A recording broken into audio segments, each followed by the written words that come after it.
цифра 7. Другие говорят, что можно прожить и 100 жизней. Зачем? Вы живете этой жизнью. Зачем вам знать прошлое жизни, будущее? Вы живете этой.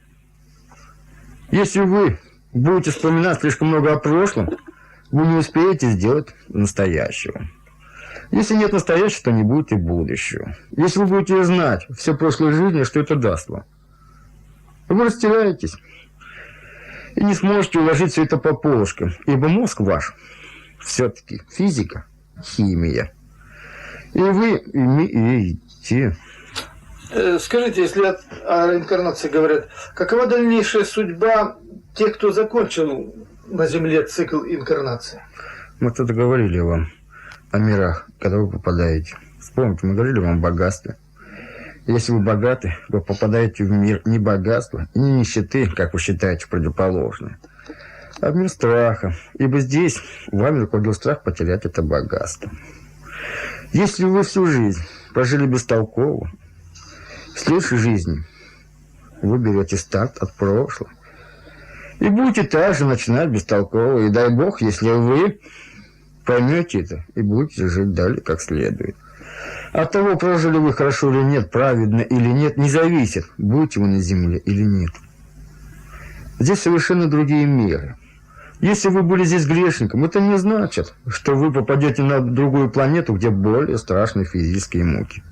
Нет, вы можете остаться здесь же на земле, а можете уйти и выше в вашем понятии. Ибо, опять же, выше миры и ниже миры вы меряете физически. Меряете климатом планеты, на которую попадете. Если вы прожили себя плохо, значит, вы попадете на планету, где очень-очень плохо живется физически. Нет. Здесь нет мира физики. Далее вы можете не попасть ни на какую из планет. Вы можете остаться здесь. Это есть понятие, как вы заблудились. Вы не верите ни в то, ни в другое. Или вы слишком много представили и сочинили миров, а какой из них попасть, вы уже не знаете. Вы теряете ибо тот мир ваш, и тот мир ваш. И все они придуманы вами.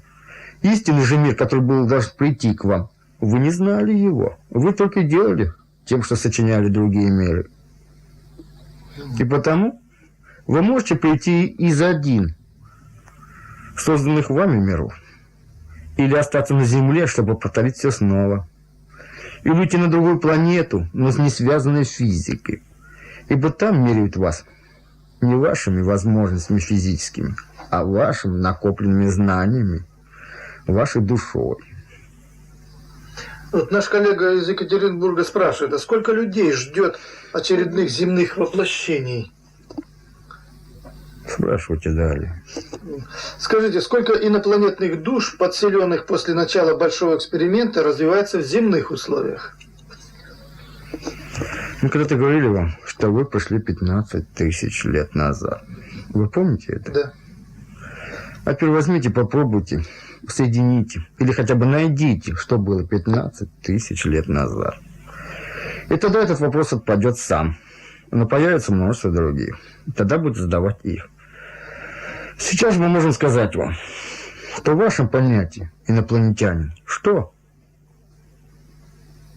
Ну, это посланцы других планет, мы так... Давайте скажем так, из параллельного мира пришли к вам. Инопланетяне? Ну, это иномиряне, мы их так называем. А как вы отличите их, если они не будут похожи на вас? Трудно. Трудно было. Да никак, это внутренняя сущность. Как? А внешне они будут такими же? Не обязательно. Физику вы можете менять. Скажем далее. Душа меняет и выбирает тела ваши, но не наоборот. И потому, если вы духовно изменитесь, изменится ваше тело. Если вы ничего не делали, оставались на месте, вы опять станете. И останетесь в том же теле. Вы опять будете человеком. Вы можете сотни раз в вашем понятии оставаться человеком. Это не значит, что вы продвинулись или остановились. Это только говорит о том, что вы разучились идти. Скажите, верно ли наше предположение о проводящейся мягкой коррекции человечества со стороны внеземных цивилизаций? И опять вы ищете виновных на стороне.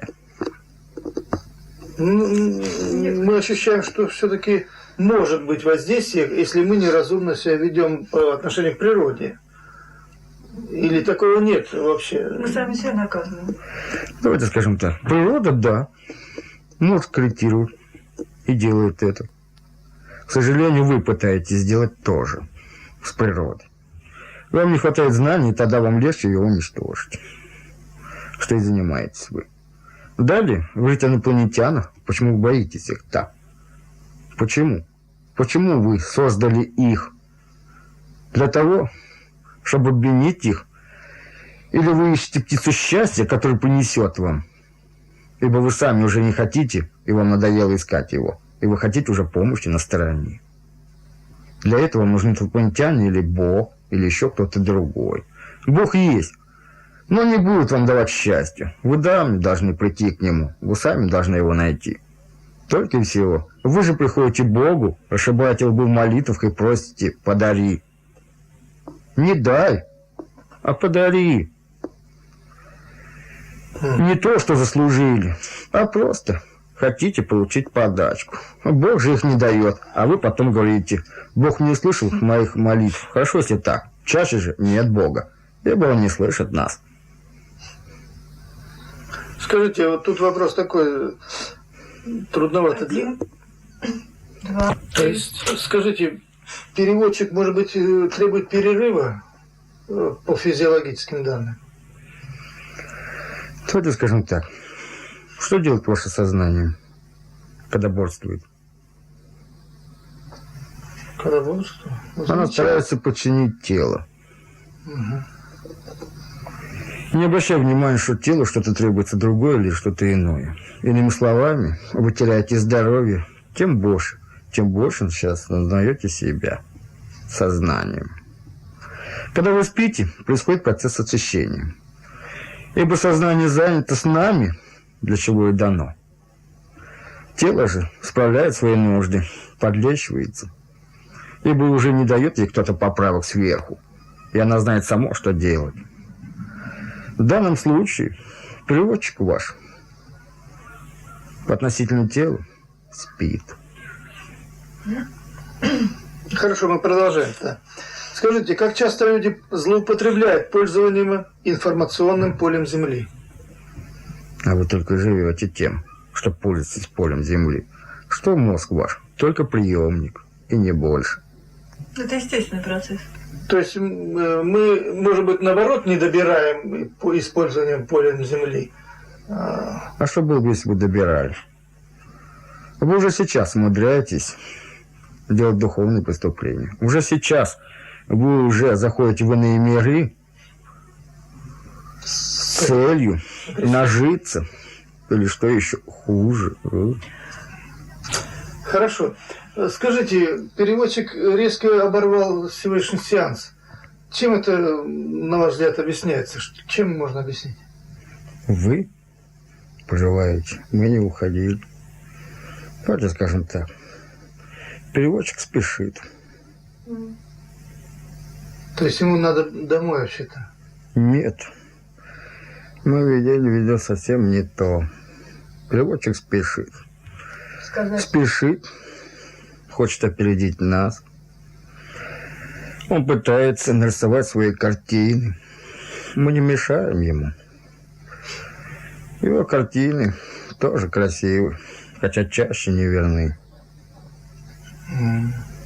А как нам тогда различить? Вы как-то пробовали, отключали все-таки его вмешательство. Наверное, надо так и поступать. Нет. Это тоже насилие. Ну, хорошо, спасибо вам за такое отношение к нашему переводчику. Мы продолжим вопросы. Скажите, как проходит подготовка человечества к переходу в шестую расу? И проходит ли она? Давайте договоримся, что в вашем понятии шестой расы только вы придумали наименование и даже умудрились дать им нумерацию.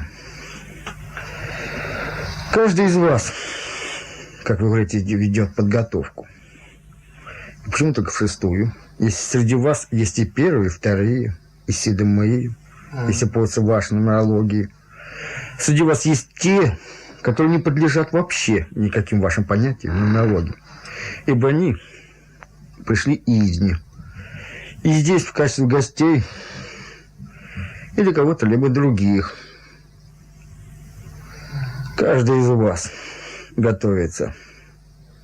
И даже если кто-то из вас уже перестал надеяться, или, как вы говорите, деградируете, это всего лишь один из уроков.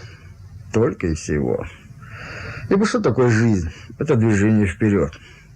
Вы когда-то спрашивали о машине времени, и мы вам говорили, что относительно вас, лично вас, вы не можете уйти в прошлое. Вы можете посмотреть на прошлое себя, но именно для вас время идет вперед. Именно для вас всегда есть движение. Даже тогда, когда в вашем понятии вы остаетесь на месте и не совершенствуетесь. Далее нельзя говорить о скорости, когда придет время-то. Нельзя. Ибо резко не будет оно. Уж и каждый из вас должен прийти своей дорогой, и никто не будет вас подталкивать. Есть варианты, когда природа помогает. Иначе в вашем понятии катастрофы. Вами развита теория катастроф. Отчасти она верна. Дальше вы переходите через боль, через страх. Мы говорили вам, что это одно из самых сильных чувств ваших. И вы должны опуститься столь низко, чтобы испугаться самих себя. Но это не значит, что вы опуститесь определенного уровня. Нет. Ибо человек, в вашем понятии пустой, имеет свою глубину падения. Священный человек тоже падает, но у него своя глубина. Вы поняли? Угу. Ясно. Скажите, так называемый синдром хронической усталости – это не воздействие темных цивилизаций? Нет.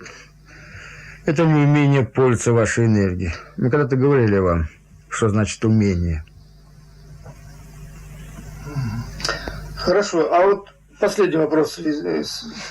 Управляема ли человеческая цивилизация, как мы подозреваем все-таки это? Да, но управляют вами не те, о ком вы думаете. Наши родители. А У нас кто? же есть родители. А кто тогда управляет? Давайте скажем так. Мир, в котором вы живете, Да. и в котором вы являетесь. Мир. А в мир входите вы. Значит, и вы управляете собой. И значит, управляют и иные. Ведь вам приходится подстраиваться, как говорите, под компанию. А разве это не управление?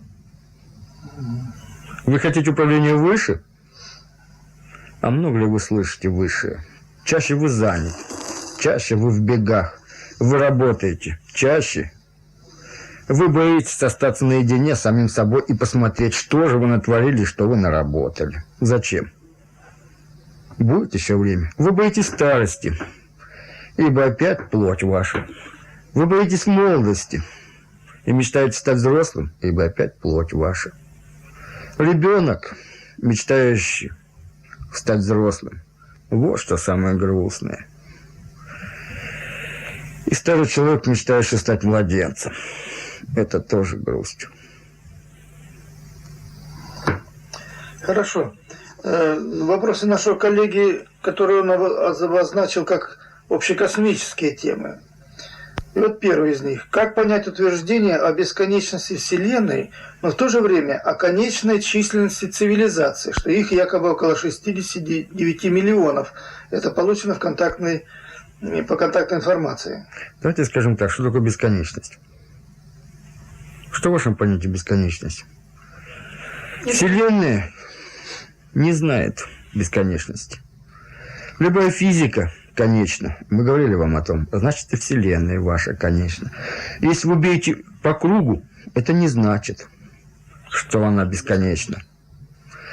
А что находится за Вселенной, это не можем мы вам объяснить. Ибо нет у вас этих слов. И вы не сможете понять.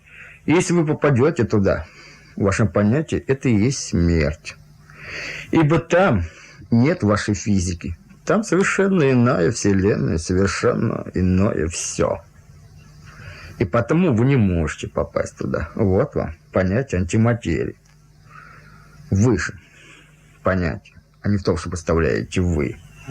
Далее, вселенная, можно сказать, бесконечна. И бег по кругу – это все же бег вперед для вас. Ибо вы не можете управлять временем. И придя, вернувшись, откуда вы пришли, для вас это будет другой мир. Ибо он изменился на то время, которое вы бегали. Вот вам и бесконечность. Далее, есть множество вселенных, и все они конечны. И эта конечность бесконечна. Ибо их столь великое множество, что уже нельзя говорить о цифрах. И скажем вам обратное. Конечно ли ваше понятие цивилизации?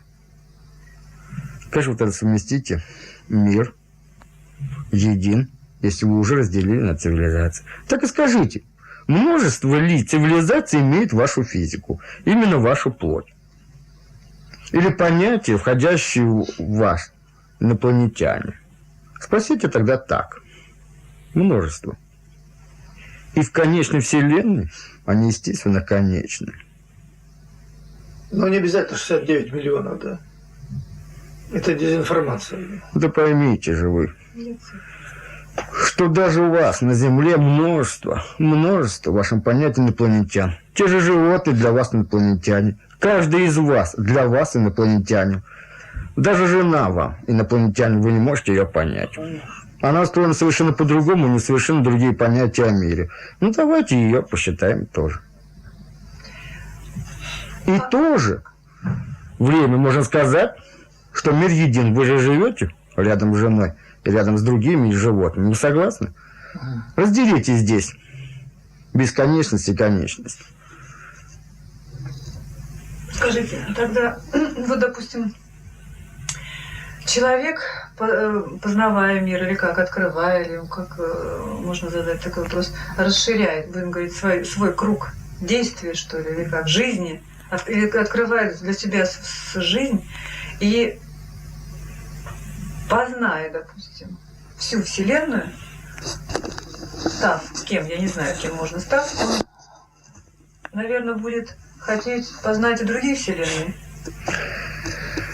Что в вашем понятии конечная цель познания? Ну вот, допустим, мы исследуем тело, да, вот только это тело. Давайте скажем так. Исследуя только это тело, вы примете за другие тела. Только и всего. Дальше, встав Вселенной, вы сможете продвинуться далее.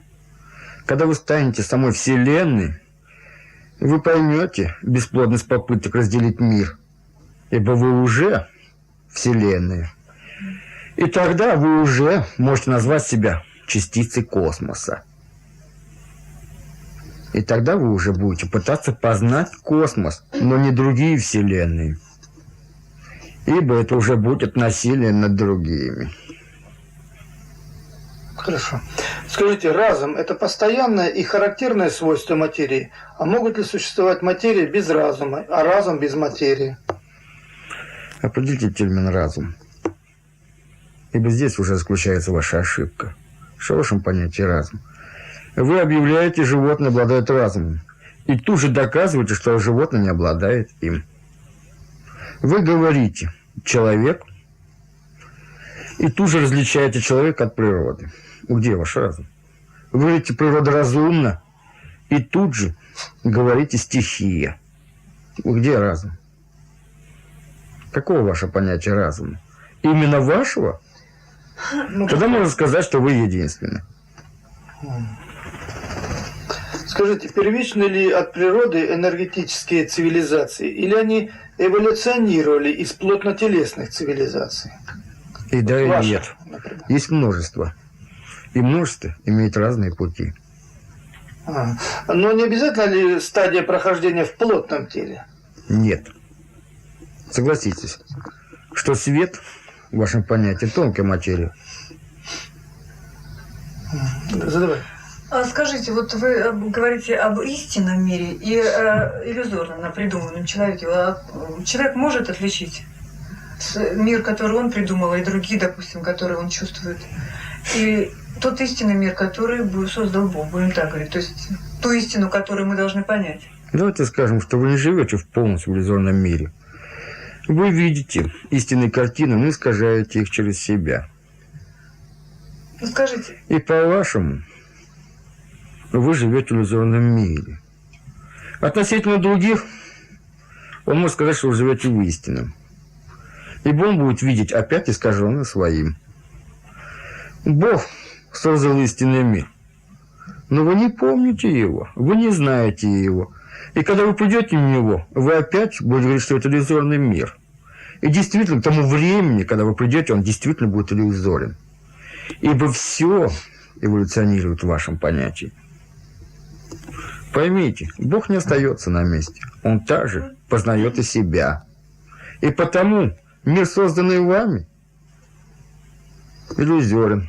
И мир, созданный Богом, Бог назовет иллюзией тоже. Ибо он идет дальше, ибо он тоже растет. Скажите, объясняется ли существование параллельных вселенных так называемым парадоксом скрытой массы Вселенной, что якобы 39 сороковых – это скрытая масса невидимого вещества? Физически, да. Хорошо. Верны ли наши предположения о том, что чем ближе к центру галактики, тем более старшие и более высокоразвитые цивилизации там живут? Нет. Это, а что, это подчиняется законам случайных цифр, чисел? Нет. Не зависит геометрия от разума. Вы можете находиться в любой точке, можете быть разумны и нет.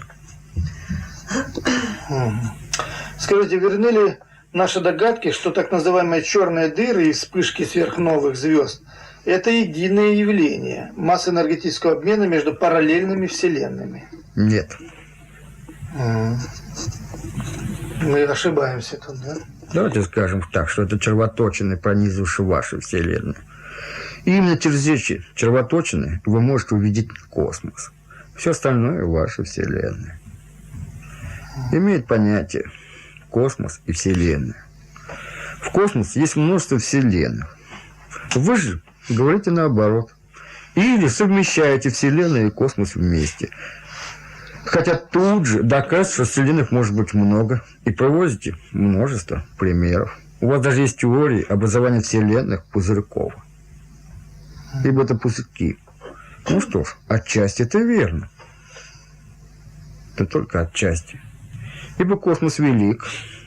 И значит, велики множество созданий вселенных. В вашей вселенной физика. В вашей вселенной, если хотите, чем ближе к центру, то тогда логически было бы сказать наоборот. Ибо чем ближе к центру, чем больше плотность. Тогда что в вашем понятии? Чем плотнее тело, тем мир? Правильно. Ясно. Скажите, вечна ли информация в хранении? Не исчезает ли она со временем? Никогда. И мы говорили вам. Вспомните, мы проводили пример о вас. Да. Когда речи ваши, когда эфир, излучающий ваше изображение и вашу речь, и когда-то, через множество лет, на другой планете, вы же, поймав их, вы помните, Помню. что говорили вам? Надо же. Это огромные... Но вы же сказали, что никогда ничто бесследно не исчезает. И тут же говорить об исчезновении информации. Нам трудно понять это. Вам трудно вычислить, вам трудно найти из этого хаоса. И потому множество миллионов в вашем понятии лет можно уже было предположить и сказать, что вы родились, когда вы будете родиться, и что вы будете делать и заниматься. Ибо все это закономерность. Если хотите, математика. Та самая математика, которую вы не хотите признать. Ибо она не касается духовного. Но поймите, в данном случае мы говорим о физике. Мгм. Скажите, на какой энергетической основе существует информация и в каком виде хранится? На какой энергетической основе существует информация и в каком виде она хранится? Давайте скажем так. Вы придумали понятие информационное поле. И вы примерно предполагаете, что это тонкие тела. Мы же сегодня говорили вам о колебаниях, которые вы будете принимать за постоянное за отсутствие их. Вы помните? Да. Так вот, мир ваш информационный состоит из мельчайших, в вашем понятии, частиц, где состояние покоя – это уже скорость света. Скажите, а если тот, кто заведует всей информацией? И да, и нет. Да, это все вы. Если хотите, коллективный разум, само информационное поле. Вы и есть то информационное поле. Вы носители его, вы создаете его. Мы вам говорили о множестве богов. Вы помните? Помню. И проводили вам примеры. Вы создали этих богов. Вы. Это ваши фантомы. Ибо человек, мечтающий о чем-то определенной профессии, его мечты об идеале совпадут с другим идеалом этой же профессии. Вы согласны? Если вы мечтаете стать великим журналистом, согласитесь, что любой другой журналист будет мечтать о том же самом и будет представлять то же самое. Вы согласны? Да. И этот великий журналист и есть бог журналистики, если хотите. И вы можете сказать, что он управляет вами? Да. Ибо вы продвигаетесь к этому идеалу, значит, он управляет вами. Вы согласны? Да, можно. И в то же время мы можем сказать, что вы управляете этим идеалом, ибо вы создали его. Можно разграничить эти понятия? Нет. Вот вам и единство. Скажите, это предположение или действительно, что якобы сбор людей в количестве 12 человек рождает какой-то уже другой разум, более объемный, более умный, чем если бы их было 3, 5? Давайте скажем так, что это уже говорит вам память предков. Когда-то существовало такое верие. Если съесть мозг кого-то, то станешь обладать его умом. Вы помните? Да. Каннибализм. Вот вам и остатки его. Но почему именно 12 человек, 12 заседателей? Должны. Это ошибка, атовизм человеческий, да? Почему у вас 12 месяцев? 12 знаков зодиака. В общем, это не влияет. Но с другой стороны, мы знаем, что сообщество саранчи, допустим, грызунов вдруг рождает очень правильное действие, мыслительное. Получается, каждый маленький умишка, объединяясь в большую, рождает довольно интересный разум. И приходит один человек и может изменить весь мир. Ну да. Откуда же он взял эти силы? Вы дали ему? Или он взял у вас? Наверное, он в себе вобрал все, весь разум коллективный. Вы будете правы при любом ответе. Ибо он использовал вас. Ибо вы хотели того. Так лидеры выбирают, да? По такому принципу. Скажите, а вернули такое предположение, что неиспользованная энергия мысли людей рождает колонии, допустим, насекомых, таких саранча или там еще какие-то? Нет. Скажите, как связано развитие высшего разума с возникновением новых вселенных? Зачем вам этот вопрос? Это наш коллега. Вы разберитесь своей, вы разберитесь с самим собой, а уж потом думать, как создавать вселенную.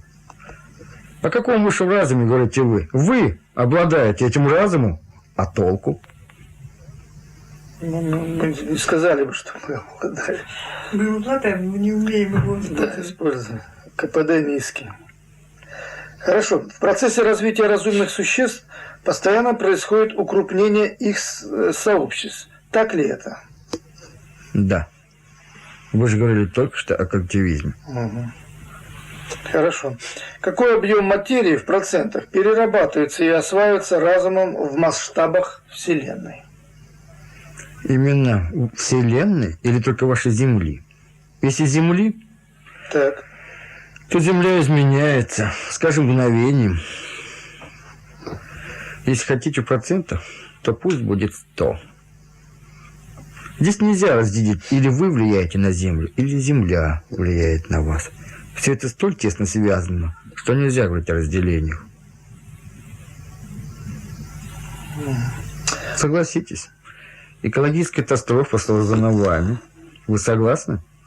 Природу изменили вы. Но если совершается катастрофа, она меняет и вас. Вплоть до уничтожения. Вы согласны? Так кто кого изменяет? Взаимная зависимость. Мы говорили вам о шепоте Земли. Вы помните? Да.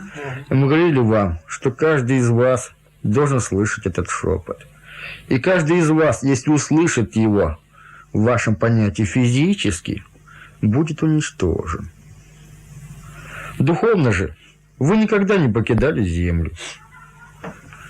Ибо это мир, в котором вы живете. Мы же говорим о единстве мира. Зачем тогда Земле разговаривать с вами? Зачем? Если вы частица Земли. Зачем? Говоря Землей, вы уже хотите отвергнуть себя от нее. Уже вы говорите, это Земля, а это я. Это совершенно разные вещи. Вы живете на Земле. Давайте будем говорить о душе. Плоть ваша Земли, так и живите на Земле. Но московские исследователи, говорят, получают очень интересные результаты от общения с Землей.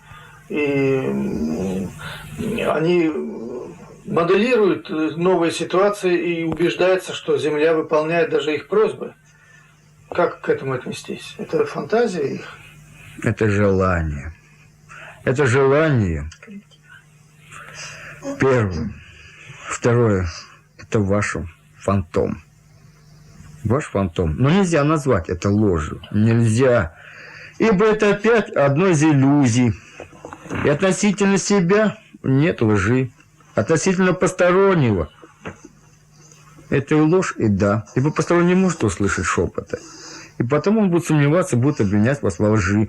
Хотя он постоянно разговаривает с Землей сам. И каждый из вас разговаривает с Землей. Примеры? Пожалуйста. Гомеопаты.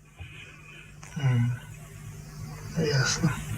Скажите, можете ли вы перечислить и охарактеризовать известные типы... 1, 2. Ли вы перечислить и охарактеризовать известные типы духовных энергий, материи тончайшего уровня? Это вы придумали их название. Когда-то мы вам говорили о памяти вашей. Вы помните? То поднимите кассеты и послушайте. Мы говорили вам о химической памяти. Говорили вам о биологической памяти. Говорили... Хорошо. Какими видами энергии пользуются энергетические цивилизации? Каким образом они управляют состоянием материи? Зачем вы спрашиваете так далеко? Зачем вы хотите узнать о других мирах, не зная о своем? Вы не можете сказать, как управляетесь вы. Хотите узнать, как управляются соседи. Зачем? Ну, это Любопытство? Может, он пробрался уже в далекие понимания. Наверное, любопытство. Да, И что ему приведет ваше любопытство? Вы хотите узнать на стороне. Вы хотите узнать все о соседях и не знать, что творится у вас дома. Согласитесь, что это глупо. Вот не можете объяснить нам, с какими процессами связаны полиморфные превращения кораблей-фантомов в цивилизации высшего звена?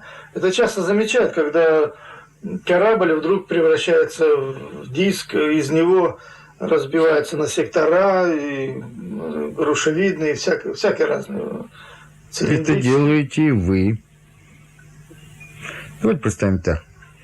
Ребенок, взявший в руки пластилин. Он может пластилину придать любую форму. Вы согласны? Да. Ибо для него он мягок. Мгм. Теперь представьте, тонкий мир, обладающий более тонкими телами. Для них ваша материя является тем пластилином. И потому легко сформировать. И поймите, все наоборот. Чем тоньше мир, тем легче ему управлять более плотным. Чем тоньше мир, тем легче ему формировать то. Один. Скажите, существует ли иерархия высокоразвитых цивилизаций и иерархия высших разумов? Да. И взаимоподчиненность есть такая. Да. Она положительную роль играет? Конечно. Да. Хорошо. А какова ее структура? А чем отличается от вас? Да ничем. Понятно. Осуществляется ли связь с высшим разумом в том случае, когда человек просто подумал о нем? А если осуществляется, то в каком виде? Чаще нет. А если бы точнее, вы всегда в своем роде контактеры. Вы никогда не теряли контактов. Вы же говорите «осенило». Вот вам, пожалуйста. Но это не значит, что вы просто машина, которая принимает осенение. Нет. Это заслуга ваша, что вы смогли настроиться и услышали.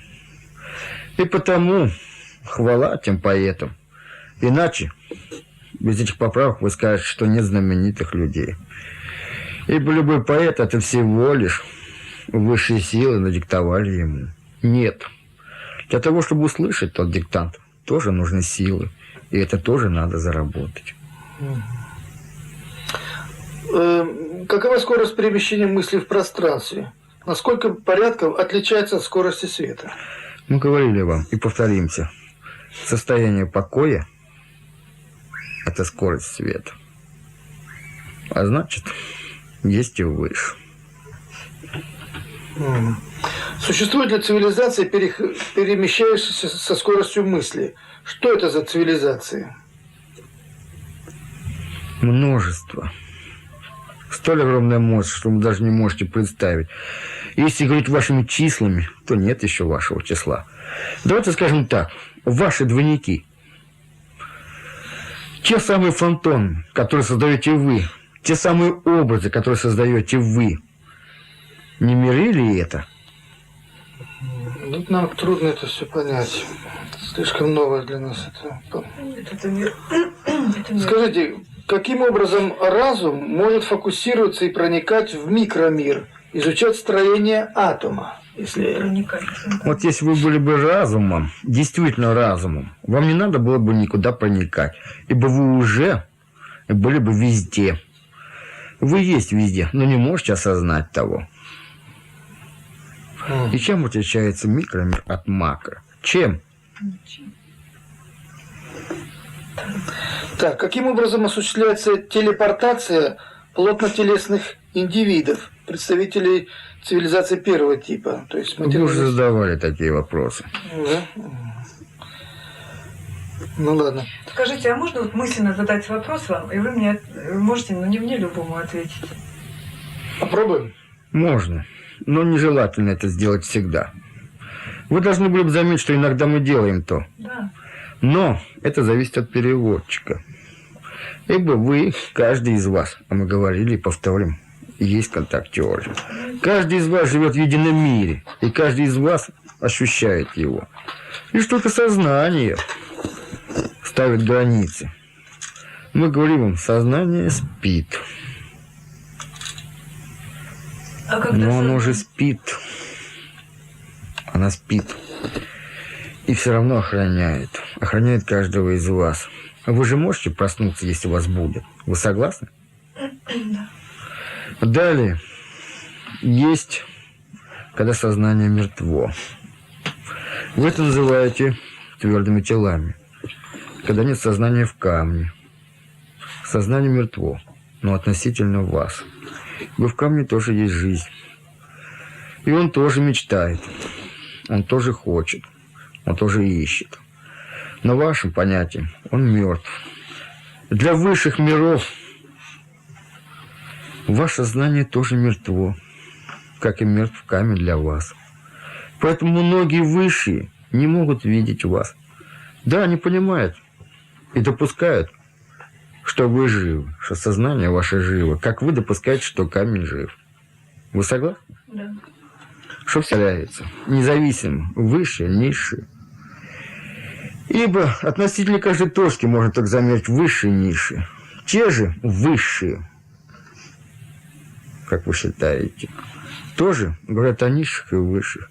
И они тоже считают себя средними, и тоже ищут, и тоже боятся упасть, или тоже хотят подняться. У них тоже есть физика, они тоже хотят уйти. Вы говорите огонь, огненный мир. Вы приходите в огненный мир, и вы видите, что надо идти дальше, что здесь тоже есть физика, и вы тоже хотите потерять плоть. Там тоже есть плоть. Там тоже есть физика, которая держит вас.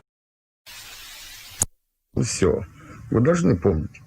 Вспомните. Да, И он испугался. особенно политическую деятельность. Ибо вы всегда хотите понять все сознанием, умом.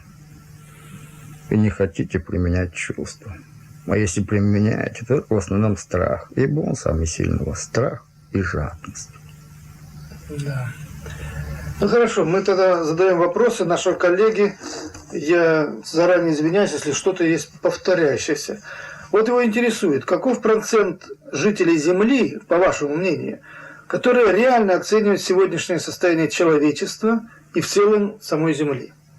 Ни одного. Все вы живете в мире иллюзий. Каждый из вас живет в своем мире. Каждый. И никто не может оценить. И как вы можете оценить, если вы слепы? Если не видите. А если видите только маленькие точки на большой картине, вы не можете сказать о всей картине. А потому не можете видеть реально. Вы мир ваш преобразовываете относительно себя. Потому нет согласия между вами. Потому и войны. Потому не понимаете друг друга. И если когда-то находится человек, с которым вы входите в вашем понятии резонанс, вы это называете любовью, но очень быстро теряете. А скажите, ну если в данный момент появится вдруг кто-то действительно, кто понял, вот 0,1% там, тысячной доли, он сразу приобретет статус пророка, так что ли? Нет. И будут ли такие люди? Нет. Вы не можете повести никакого статуса, кроме плохого. Ибо вы будете говорить, что он слеп, врет или еще хуже. Угу. Скажите, а когда человек покидает, будем говорить, свое тело физическое, он тоже частично реальность видит? Тоже так? Да. А продвигаясь дальше, допустим, некоторые... Давайте скажем так. Герои Шамбалы тоже видят не все реально. Но видят больше, конечно, да? Да. Угу. Реально, наверное, может только оценить все только Бог наш. Когда вы не будете в физике, тогда вы сможете поделить все реальное. Иначе вами управляет физика, материя. Материя же груба, потому и не дает вам полных картин. Подумайте, чем массивнее тело, тем более низкие колебания создает оно. Вы согласны? Да. Теперь представьте, частица столь малая и колеблется столь большой скоростью, что вы уже не можете принять ее, ибо она колеблется с большей частотой, чем ваша скорость света. Как вы воспримете это? Вы воспримете, что она вообще не колеблется. Да. Разве это правдиво? Правы. Скажите, мешают ли эмоции и рационально-чувственное восприятие мира развитию человечества как цивилизации? Только крайние эмоции. А уж это весь мир ваш устроен на эмоциях. Все вы делаете через эмоции. И крайности могут вас сделать героем или наоборот. Но у нас ощущение, что они где-то, может быть, мешают нашему развитию, поскольку иные цивилизации, другие, они, как правило, лишены эмоционального плана. И тогда вы будете машиной. То есть есть другая крайность. Мы же говорили вам. Почему вы невнимательны и не помните? Мы же говорили вам, чем отличается машина. Тем, что вы умеете ошибаться. И умеете запоминать ошибки и исправлять их. Тем вы отличаетесь от животных. Тем, что вы умеете мечтать и стараться воплотить эти мечты.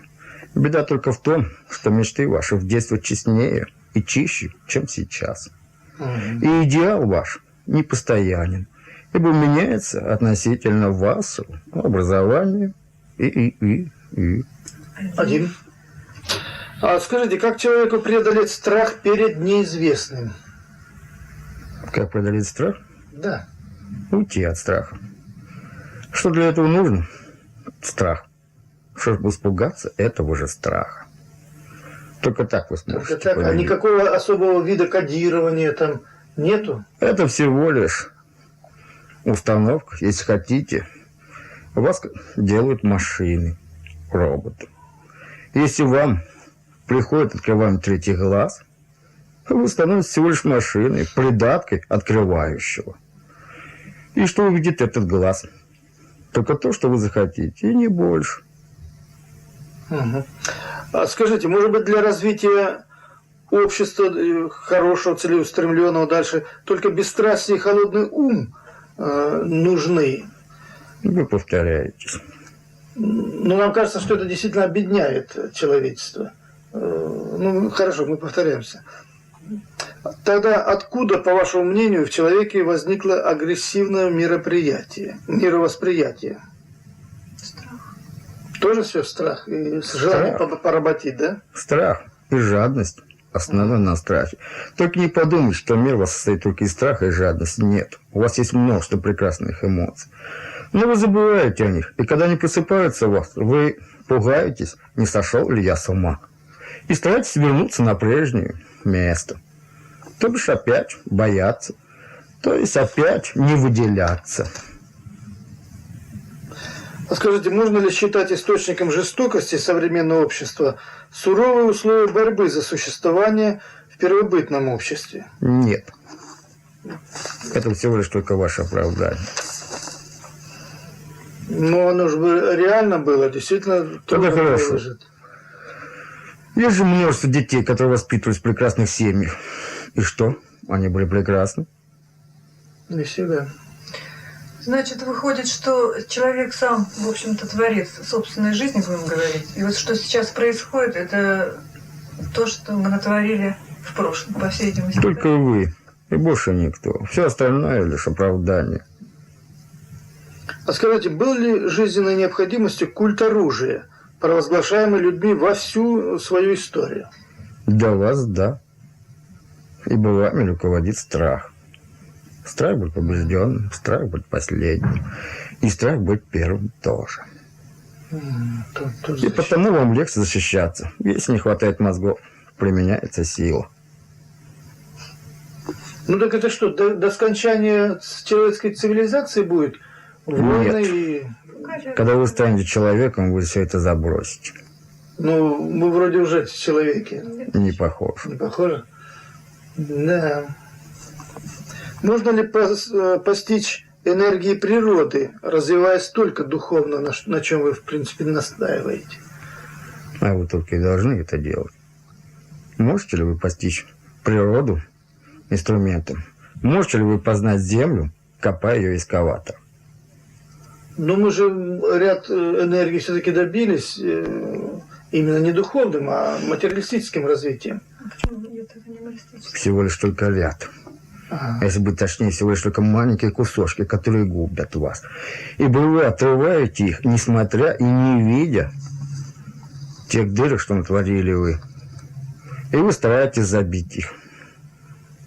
Чаще вы забиваете их, опять же, эмоциями. Эмоциями страха. Согласитесь, что эмоции – это тоже физический мир. Он так же реален, как и вы сами. Ибо что ваши эмоции?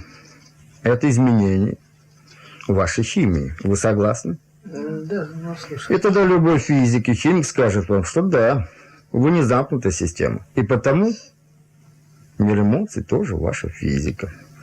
Если вы добыли какую-то энергию и взяли вот только кусочек, а если бы точнее украли у природы, этим сделав ей больно, она не будет вам мстить, нет.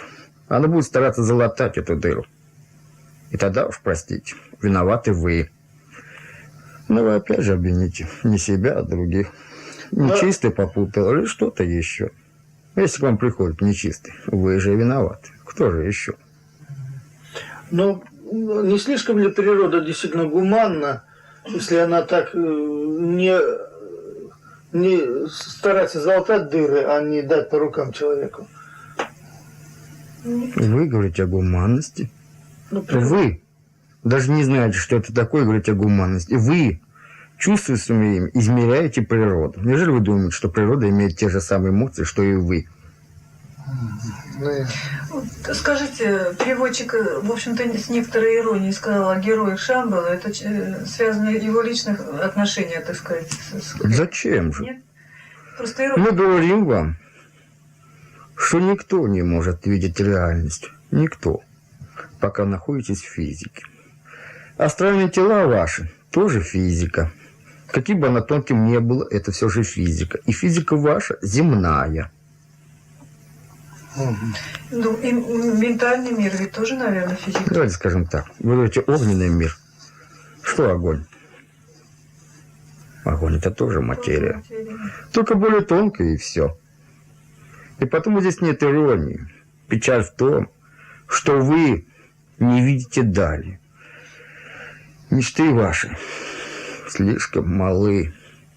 Вы хотите достичь Шамбалы? А что будете делать там? Устанавливать свои законы? Ну хорошо, давайте так, вы духовны. Сможете попасть в Шамбалу. И что? Страх в том, что вы можете остановиться и сказать, я уже достиг мечты своей. Что же еще дальше? А чаще всего вы так и делаете. Или вы разочаровываетесь, потому что вы ожидали большего. И опять уходите. А потом говорите, что в Шамбалу принимает всего лишь только один человек в 100 лет. Остальных вы изгоняют. Нет, вы уходите сами. Уж вы хотели одно, получаете другое. Вы думали, что придете туда отдыхать? Наоборот. Вы мечтаете о рае, не знаете, что попотеете там более, чем здесь. Интересно. Скажите, фатальны, неизбежны ли революции и потрясения в развитии человеческой цивилизации? Да, для вас да. Но это прогресс означает, да? Не обязательно. О революциях можно рассуждать? Ну, рассуждать. Известно ли в мире цивилизаций с плавным, неступенчатым ходом эволюции? У нас же в основном ступенчатая, резкая. Нет. А в мире есть ли? Нет. Нет. Не бывает. Нет? Не бывает. Плавно, оно как раз идет. Поймите, что ваше понятие революции? Ну, какой-то резкий поворот, потрясение с изменением. Что заставляет встряхнуть вас? Что заставляет сбиться вас с курса, которым вы идете, и искать вам новый курс. Вот что революция. А что вы представляете плавно? Ну, это эволюционное развитие, то есть постепенное набирание. Даже природа не знает плавности. Даже в природе существуют катастрофы, как вы говорите, перерывы истории. Ну, хорошо, ясно. Скажите, а каков предел терпимости природы по отношению к человеку в период его, грубо материалистического познания? Мы же познаем, мы невольно наносим природе ущерб. Долго она будет терпеть? И что даст вам ответ? Ну, да, предел терпимости, наверное, трудно сказать.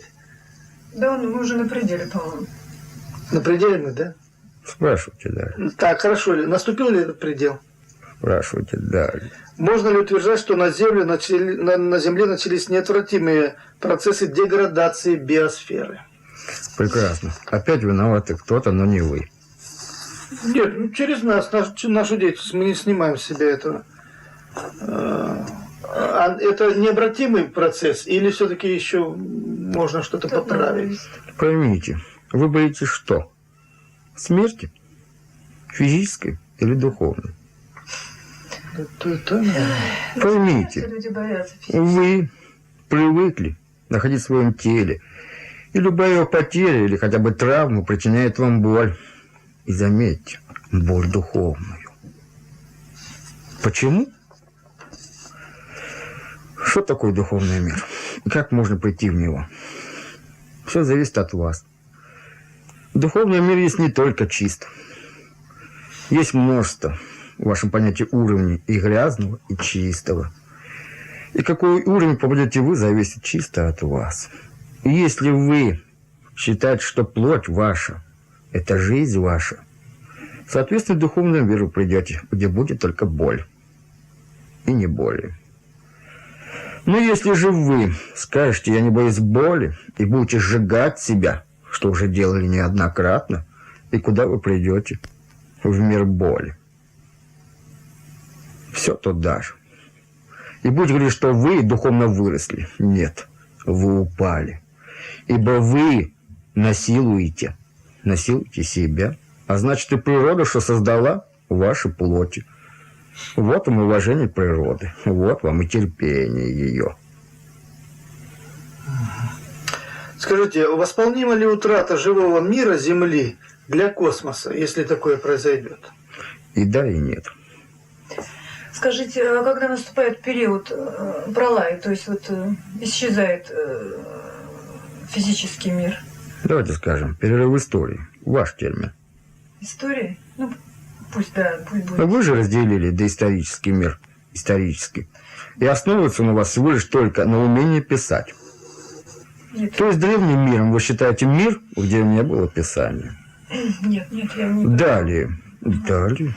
Один, Спрашивайте. два. Хорошо. Какова уникальность живого мира на Земле? Вы невежливы. Что? В чем это выразилось? Прервал вопрос моей коллеги? Уникальность живого мира. Задавать можно вопрос дальше? Спрашивайте.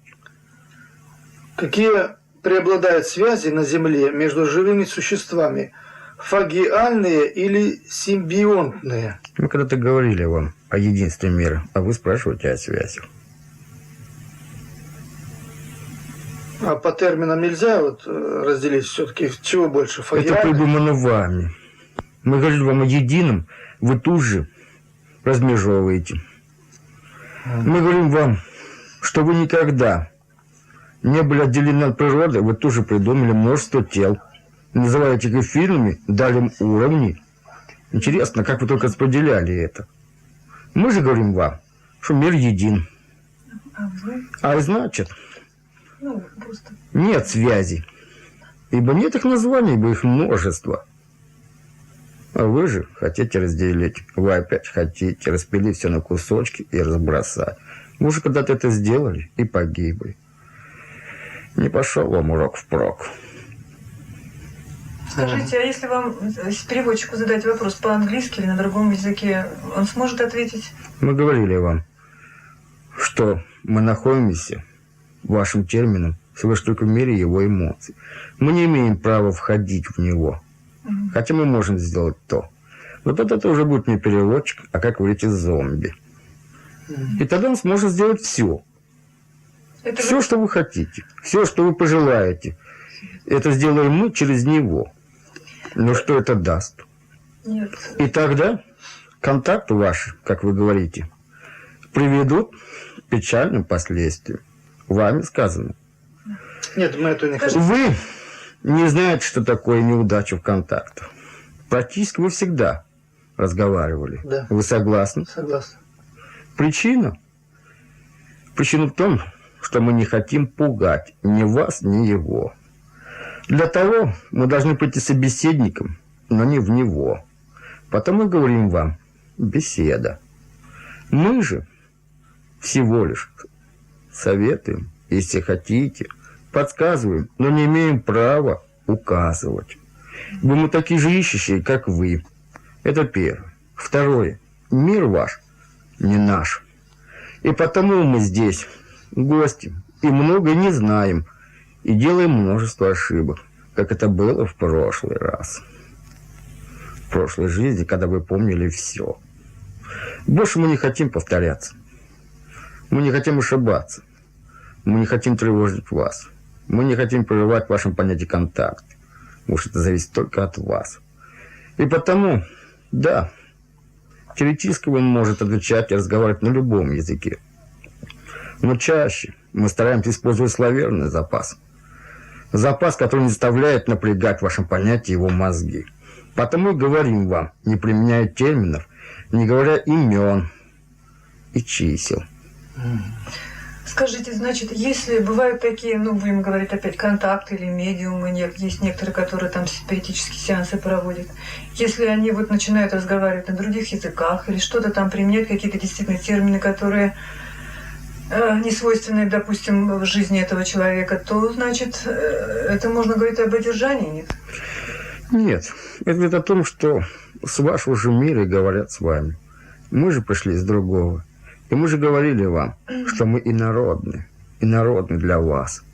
Мозг ставит защиты. Зачем же будем нарушать его?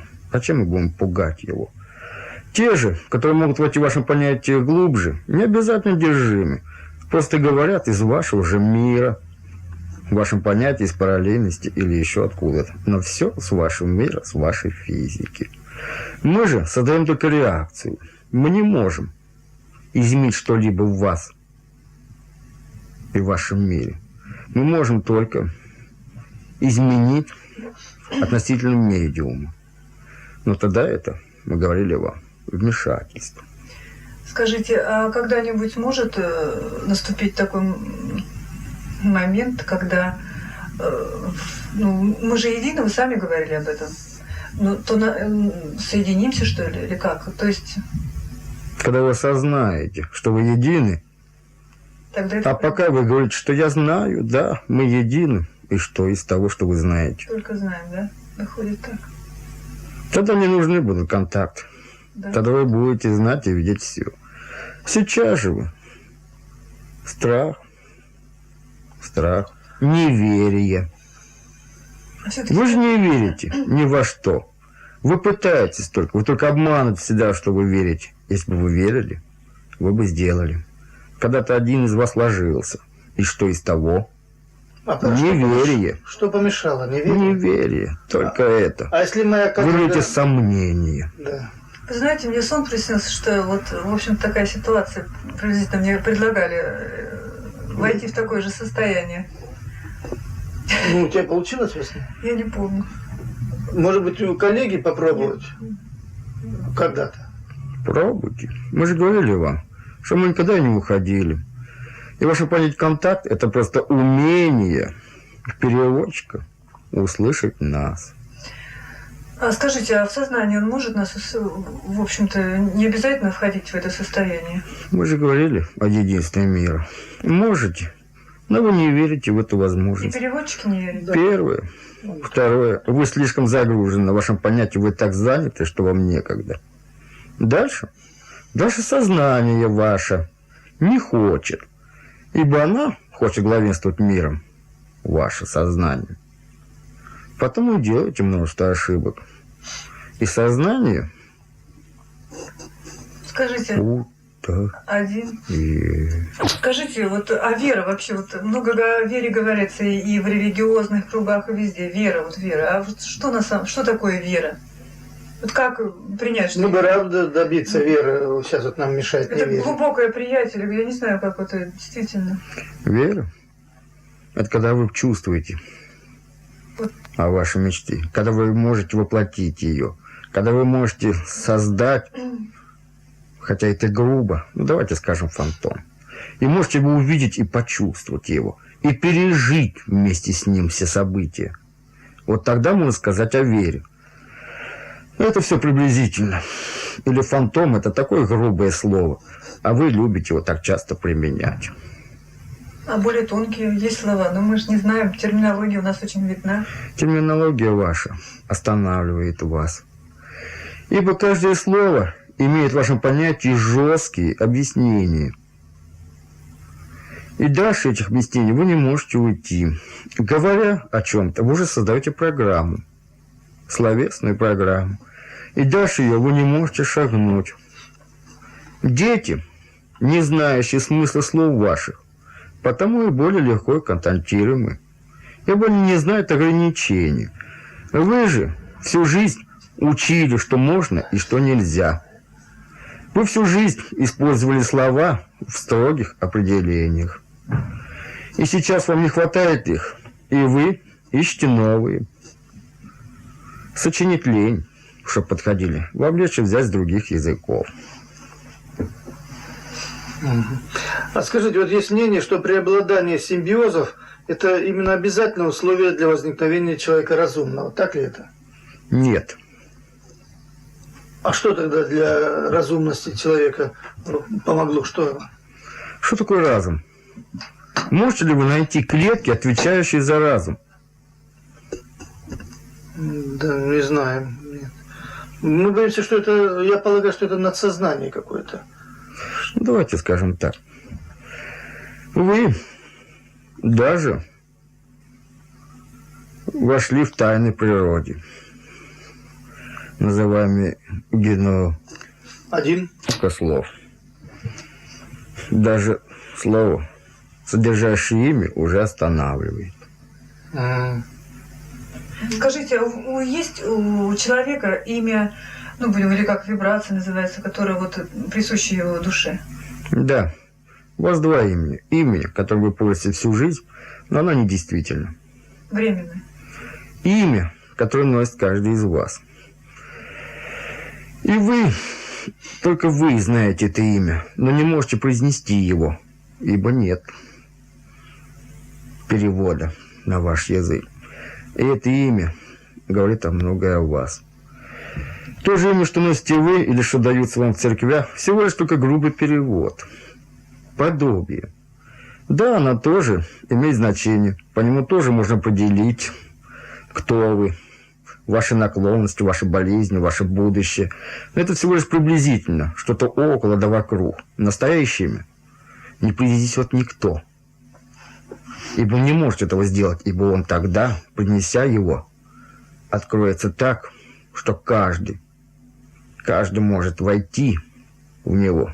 Вы же слишком близны, чтобы посещать друг друга. Но смена имен нежелательна в течение жизни. Пожалуйста, меняйте. Говорят, что это даже губительно действует на человека. Мы читали такие очерки. Если вы погибал, чувствуете потребность, пожалуйста, менять. Хуже будет, если вы будете терпеть имя, которое вам не нравится. Это будет гораздо хуже. А вот дальше. Да. Это будет всего лишь в виде измененный перевод. Истинное имя вы не меняете. Сколько бы жизни вы не прожили, вы их не меняете. И там, в вашем понятии у Бога, вы будете называться этими именами, а не вами выдуманными. Скажите, а вот церковные деятели, Смена, когда да. в монахи стригутся там, или еще им дают имена, это тоже связано с этим? Да. Это важный ритуал. Нужен. То Он есть он нужен. отрекается от мирского, будем так, от прошлого, да? Выходит так? Поймите, что такое ложь? Ложь – это относительно другого. Относительно вас вы можете не лгать. Если вы будете всем говорить, что у вас есть машина, дача и многое-многое другое, другие могут поверить. Для них это не будет ложью. Обманули вы только себя. Вы согласны? И если кто-то иной, сторонний наблюдатель, скажет, это глупо, здесь не вижу ничего, это глупые ритуалы, суеверие и так далее, это его право. Для того же, кто совершает это, уже не ложь. Ибо это для него важно. Какая разница посторонним, какое носите вы имя? Никакой. Ну что ж, привыкнуть к этому. Для вас же это важно. Меняя имя, вы уже хотите поменять, если можно так сказать, забыть старый мир. Уйти от него с надеждой, что в этом новом мире будет все иное, лучше или как вы хотите. Вот это и есть ваша нереальность. Скажите, получается, что у людей, у многомиллиардного населения огромное разнообразие имен, которые мы не можем произвести. Так ли это? Своя. У каждой вещи есть свое имя. У каждого животного есть имя. У каждого атома. Везде и всегда существовало имя. То имя, которое носит все вас. Если хотите, то вспомните. Сперва было слово. Слово – это и есть имя ваше. Так а если человек каким-то образом узнал свое истинное имя, почувствовал его и хотя бы мысленно его произносит, это делает его более защищенным, там, счастливым человеком или же не влияет совершенно? Вы не можете поднести его. Это и есть то сокровенное, что делает вас человеком.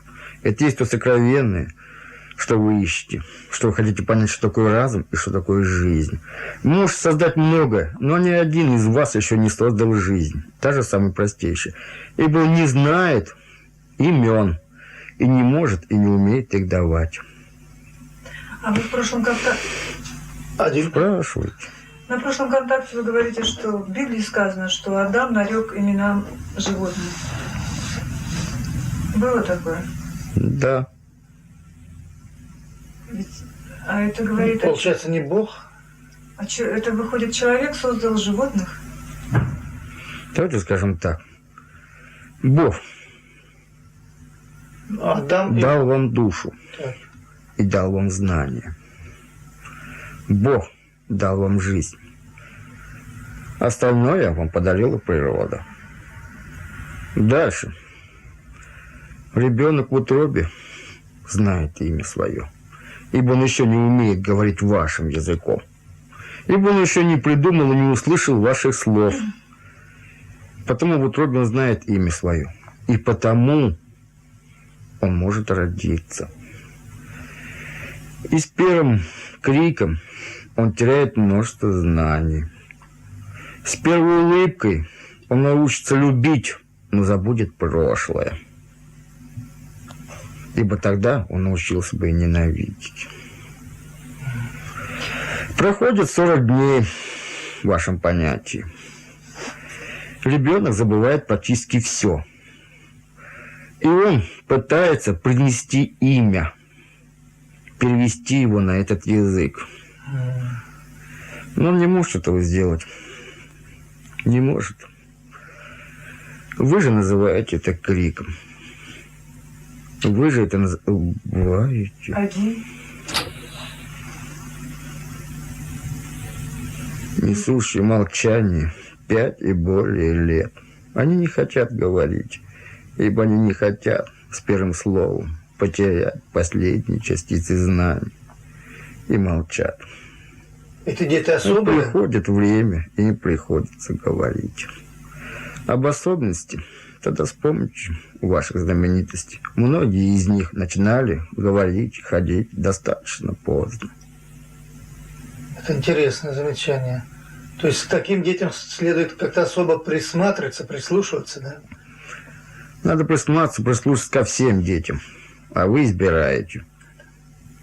Ну, человечество ведет вперед гений все-таки, действительно. Мы так... Чтобы его хотели бы использовать в думать. своих целях. Вот так. Хорошо. Действительно ли говорят, что паспорта, вот номера паспортов, цифровой там ряд не случайно дается людям? Это особая кодировка буквально высших сил. Ну, если мир един, почему бы нет? И почему высших сил? А как? Почему? Вы же. Только сознание ваше не знает ничего, не хочет знать. Но все остальное это от природы. Все остальное это знает, но не может перевести на язык сознания. И потому интуитивно вы создаете то, что вам надо. Интуитивно вы не совершаете ошибок. Совершаете только тогда, когда вы долго думаете и разумом делаете поступки. Только тогда.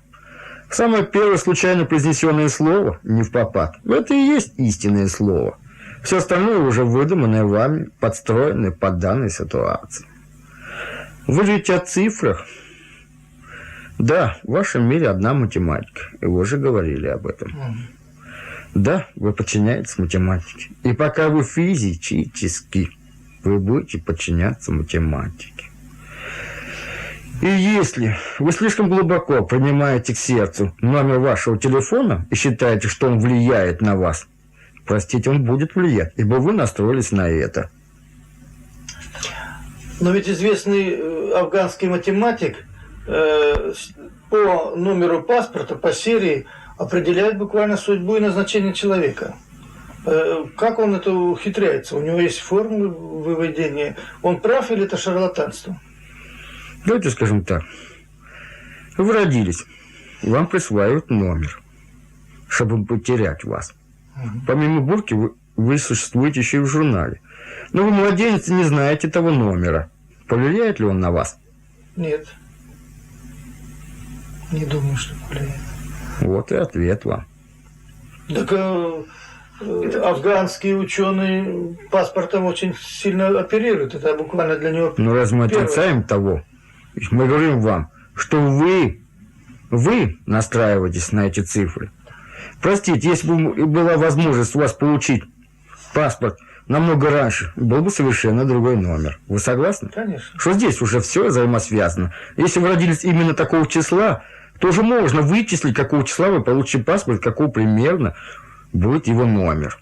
Вы согласны? Что это можно сделать одной статистикой, не применяя никаких высших сил. Ну, может быть.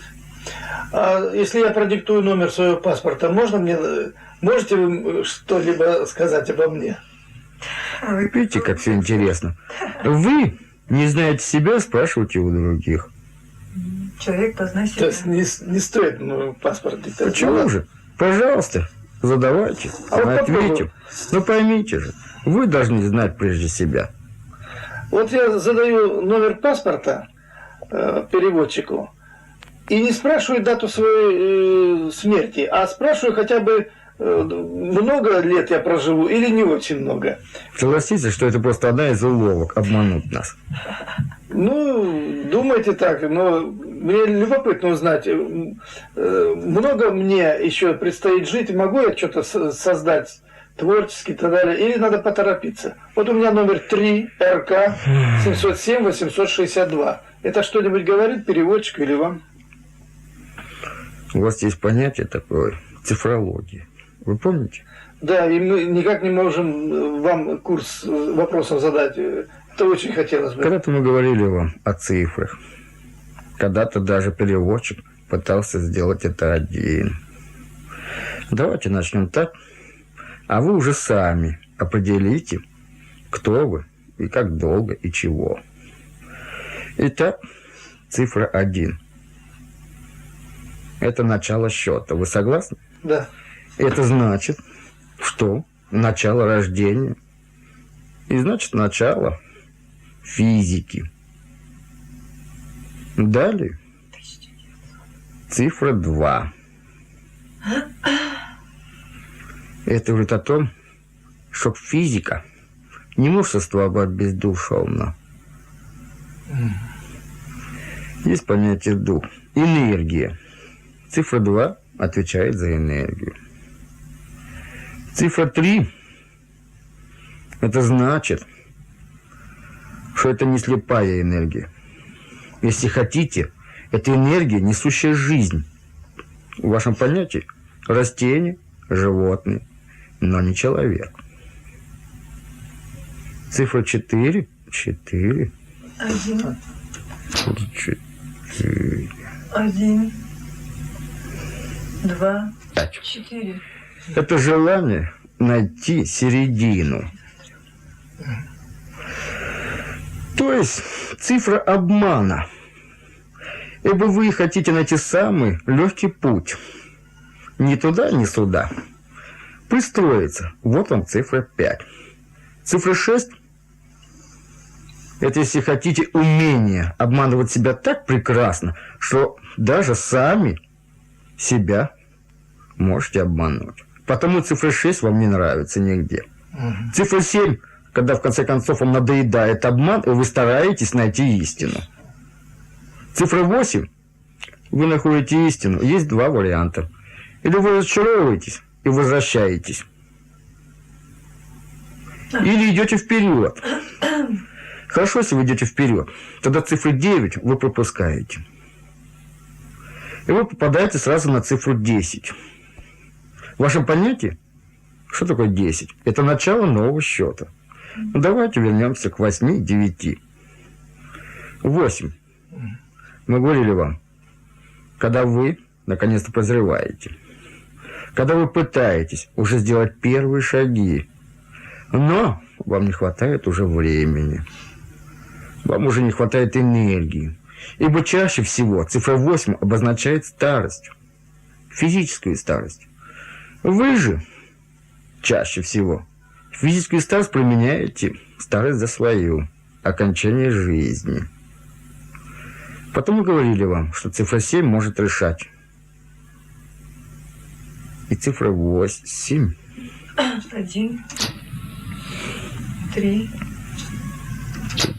Мы вас просили не называть цифры 0. Вы помните? Да. Почему? Ибо 0 в вашем понятии обозначает смерть. 0 – несущий цвет белый или красный. Ибо всегда белое и красное несло смерть. Только почему-то в последнее время вы считаете смерть и черным цветом. Вы не правы. Черный цвет – это не рождение и не смерть. Это ничто. В этом ничто нет ни жизни, ни смерти. В этом ничто находились все вы, пока не пришел в ваше понятие Бог и не создал мир. Каждая цифра соответствует свой цвет. Если хотите, он совпадает с радугой. Но только одно «но». Для других стран существуют и другие меры, ибо даже оттенки черного существуют 1000. Для вас их всего лишь только 2. В том и есть цвет. Кто-то из вас сказал, что это цвет энергии. Мы говорили вам только, что это цвет смерти. Но это не значит, что только это. Красный цвет – это цвет огня. Огонь может согреть вас, дать вам жизнь, но может и убить вас. Любой другой цвет имеет те же противоположности. Голубой, пожалуйста, это небо, дающее вам жизнь. Это море, дающее вам жизнь. Но и небо, и море могут погубить вас. Назовите любой цвет, и он всегда будет противоположен. Весь мир ваш дуален. А вы про 9 не сказали? 4 тоже нет. 4, да. 9 означает что-то? 9? Да. Если хотите, это глубокая старость. Не обязательно физической, нет. Старость несет в себе усталость. Старость несет в себе болезнь. Но та же старость несет в себе знание. А что? Выбирайте сами. Ну вот если в дате рождения, если в паспорте присутствуют те или иные цифры, 7, там, другие там, то есть отсюда можно делать вывод и о направленности человека, и афганский математик так и, видимо, считает. Давайте скажем так, что попытка по номеру посчитать, какой жизнью живете вы, это глупо. Ага. Все остальное вы можете сосчитать. Да. Скажите, Это голая математика с теорией вероятности. если мы вступим в 1999 год, это не означает ли то, что... Ну да, это... Глубокая переход. старость Да. Нынешней Там цивилизации. столетия заканчиваются, тысячелетия и так далее. Переход новое. Это может ли означать и то, что вполне возможно, что произойдет... Катаклизмы серьезные для Нет, человека. смена, во всяком случае, чем... Ну, мы же говорили вам, 9 – это старость. Да, здесь век заканчивается. Да, есть множество болезней, есть усталость. Но старость несет в себе и знания.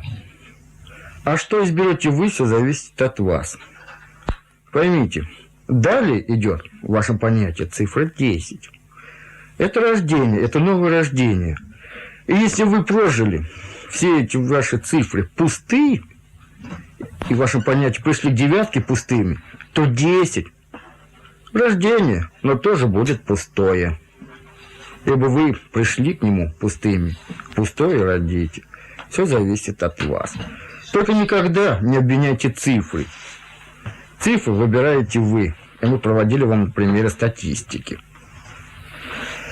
И если вы слишком много придаете внимания цифрам, вы даете себе установку. Может, вы всю жизнь обладали одним характером, к вам пришли и сказали: да нет, по цифрам вы другие. Вы посмеетесь, но где-то в глубине вы это запомнили и постепенно будете меняться и устраиваться. Потому говорим вам: не приходите к гадалкам, ибо они уже настраивают вас и дают вам установку как жизнь. Если они говорят вам, что вы умрете тогда-то, тогда-то, есть множество шансов, что это исполнится, ибо вы будете готовить себя к этой дате.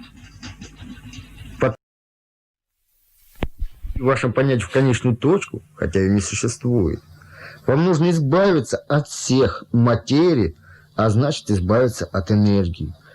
И если мир энергетический, это не значит, что он высокий. Он просто немного выше вас относительно. И для стороннего наблюдателя это будут одинаковые миры, только что разные, имеющие физику, только и всего. Потому и говорим вам: не называйте нас высшими или низшими. Мы никогда не говорили вам, что вы ниже или выше нас. У нас иное, у вас иное, только и всего. И когда вы придете в энергетический мир, это не значит, что вы стали лучше, гораздо лучше, что вы выросли, вы что духовно и так далее. Нет. Просто пришло время поменять плоть. И в том же энергетическом мире, в том же мире огня, есть тоже в вашем понятии чистое и нечистое. И не намного он отличается от этого мира. Не намного. Там тоже есть войны, там тоже идет борьба. Оттуда приходят к вам, чтобы собрать друзей. И плохие, и хорошие стороны. Отсюда и есть множество религий, которые направлены против или за Бога, которые направлены против или за человека. Ибо любой мир, который вы назовете, любой иерархии, это мир такой же, как и ваш. Только что разная физика и другое понятие. Здесь вы можете сделать преступление, но физически. В том мире вы сделаете преступление, но уже в духовном плане. Поэтому говорят, что в энергетических мирах ответственности больше.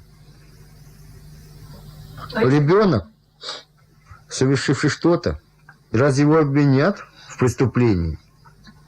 Нет. И сделав то же самое взрослый, он уже обвинен. И потому, когда придет к вам кто-либо из высших в вашем понятии и скажет, что вы делаете преступление, не верьте ему. Не верьте. Он просто ищет себе сторонников, больше или меньше. Далее вы должны искать и никого не спрашивать. Вы должны видеть себя. Вы же чаще приходите к другим и говорите: посмотри меня. Вы создали зеркала, чтобы увидеть свою физику. И не можете создать зеркало, чтобы посмотреть свою душу. А зеркало просто. Его и делать-то не надо. Это отношение людей к вам. Вот зеркало. Посмотрите, как относятся к вам, и вы увидите себя. Посмотрите, как вы относитесь к другим, и вы увидите себя. Но зеркало криво. И вы будете смотреть сознанием. И будете искажать, и будете себе врать. Или в угоду, или наоборот. Вы никогда не можете поставить себе правильные оценки. Вы всегда ее занижаете или повышаете. Вы ищете высшие миры, мечтаете о Боге. И что же? Приходит к вам Бог, и вы обвиняете его во лжи. И вы тут же лишаете его жизни. Было? Было и будет. Ибо Бог пришел не по вашим мерам. Он не понравился вам. Нам один, два, мысленно. Можно? Можно так? Спрашиваю. Можете ответить? Мысленно. Нет. Вы можете сконцентрироваться на мысли? Да. Только на мысли. Попробуем. Короткое сделай. Ну, сконцентрируйтесь только на этой мысли.